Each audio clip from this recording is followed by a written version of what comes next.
We are very fortunate in the sense that we are central. We are sort of in the middle between Franschhoek, Stellenbosch and Paarl. And there are people who visit us, and we are very thankful because local tourism has definitely picked up. And there's not a weekend where we are not fully packed to the brim in our restaurant, which is really, really good. And hopefully from the 1st of October, we'll be opening the restaurant again for the first time since last year, March, 7 days a week.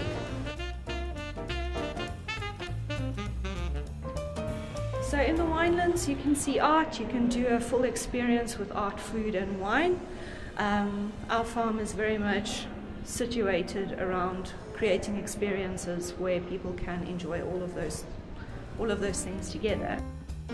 For Glen Carlou specifically, we've always been very much aware of art because of the previous owners, Donald Hess, who had his permanent collection displayed here. It was a museum where you could see artworks. And then when he sold the farm in 2016 to a Pactolus of South African investors, we basically went on with the tradition of art because our owners are very passionate about art, contemporary art specifically, and also promoting young talent. And when I say young talent, I mean emerging artists. So emerging artists from all walks of life, ages, wherever. Our main aim is to bring art to the people, and I think to also bridge that gap, that formal space that an art gallery sometimes has where it seems inaccessible to anybody who might not understand art.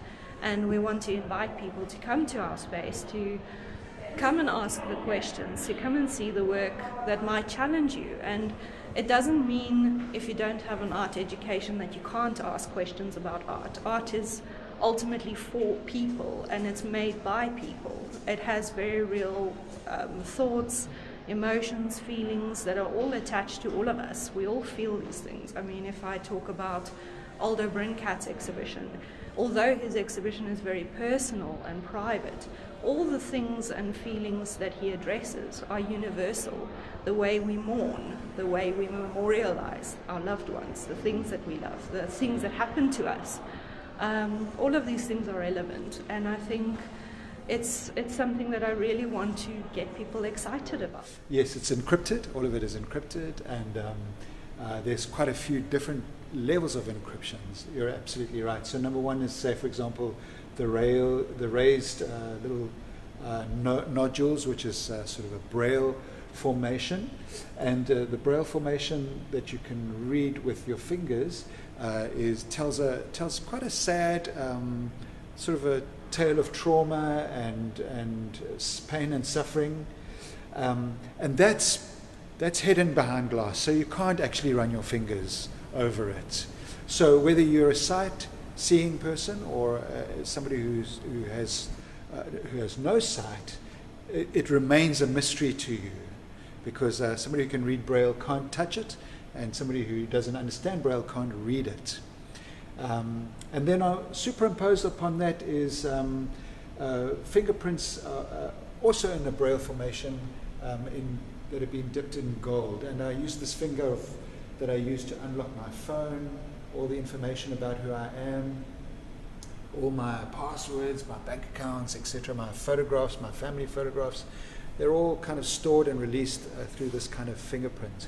And they, in this particular artwork, tell a story of great bliss and joy and peace.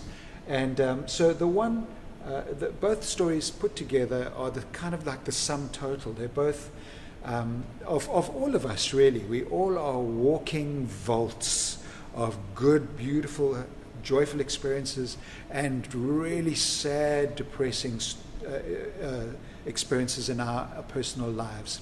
And in this particular case, the stories remain a secret. They remain with me because I don't actually want you as the viewer to judge those stories, either to bring the joyful stories down or to try and placate me out of the suffering of the more sad stories.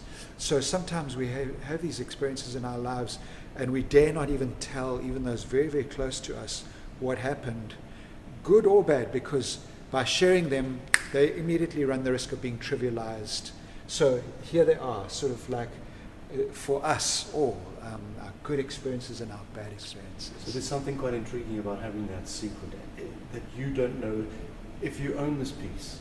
There's something a little bit, it's intriguing and it's enticing because it's in the same way as having that theatre cut into stone in Right. Patron, where you know that there were some great stories being Yes. told hundreds of years ago, Yes. and yet we'll never know, but we Yes. know that there's something profound Yes. in that rock, right? Perfect. And like if you go to those amphitheaters in Greece and so on, you, like you correctly said, you cannot imagine, or you can imagine, but you will never know what was performed and presented there and how it was responded. But nowadays, those facilities are available to us to perform our news stories upon them. Right. And so, in a way, it's the same thing. I hope that an audience could look at this and not try and work out what happened to me, good or bad, but rather to bring their good or bad stories and hang them on some kind of braille formation or grid formation like this. The braille is quite pivotal to the whole concept. To the whole exhibition, How yes. did that emerge? Well, in my discovery or in my working with monuments, mostly what I would call lesser monuments, these are monuments across the country that have been neglected, vandalized, looted, forgotten for whatever reason. So they have, maybe their plaques have been ripped out and stolen and melted down for to make more money, or the stonework has been prized out. Either way, we can't read these monuments, these lesser monuments. And sometimes we miss the point as well, and that is that the stone itself is also part of the monument and to be read, not just the plaque. So the idea came when I tried to run my fingers over a monument in Mowbray that had most of its writing had been polished away from repeated rubbings, and I ran my fingers over the plaque and onto the rock, and I felt both the plaque and the rock have stories to tell, and that got me onto sort of writing these cryptic messages as if a plaque on a monument. It's a nice conversational place. You can come in, you can ask questions, you can learn about art. We occasionally offer art programs where we do a little bit of a walkabout or a casual training course in painting or freeing up your creative energy.